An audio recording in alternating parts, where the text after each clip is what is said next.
శ్రీమాత్రే నమః. Welcome back to my channel. అమ్మవారి కోసం వేపాకు, నిమ్మకాయలు, అలాగే కదంబం, మందారం, గన్నేరు, దేవగన్నేరు పూలతో వేపాకు ఎక్కువ పెట్టేసి అమ్మవారికి దండ కుచ్చి రెడీగా పెట్టుకున్నాము.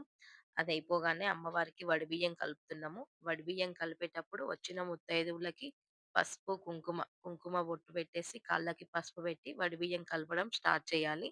ఈ వడిబియ్యం కలిపేటప్పుడు పసుపు, ఆయిల్ 3 సార్లు చేతిలో వేసుకొని కలపాలంట.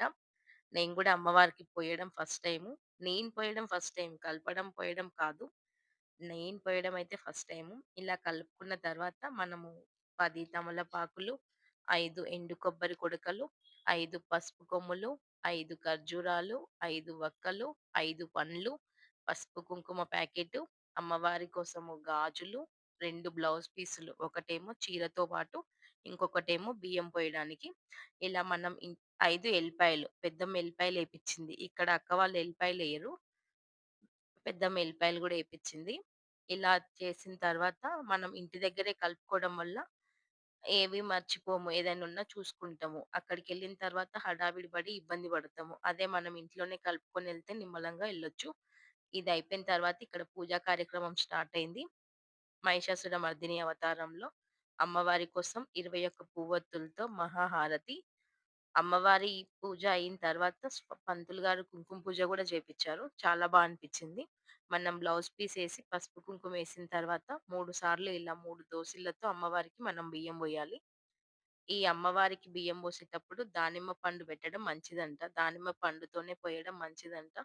నాకు గూడా మా వదినమ్మ జెప్తే తెలిసింది. నాకివేం తెలీదు. మాకు బియ్యాలు పొయ్యరు గాబట్టి, మాకు వీటి మీద అంత అవగాహన లేదు. అక్క వాళ్ళు పోస్తుంటే చూస్తా గాబట్టి ఏమేమిటి, ఎట్లెట్లా అనేది తెలుసు గానీ, ఏది మంచిది అనేది మాత్రం వీళ్ళు చెప్తుంటే వినడమే.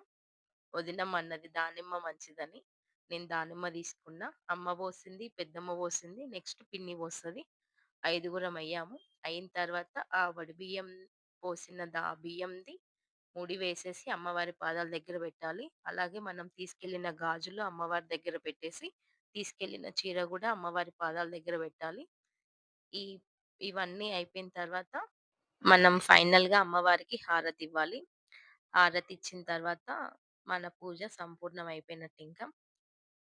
తప్పకుండా ప్రసాదం, తీర్థం తీసుకోవాలి. ఏ పూజకైనా అప్పుడే ఆ పూజ ఫలితం ఉంటుంది. అయిపోయిన తర్వాత ప్రసాదం తీసుకున్నాము. Thank you. Thanks for watching.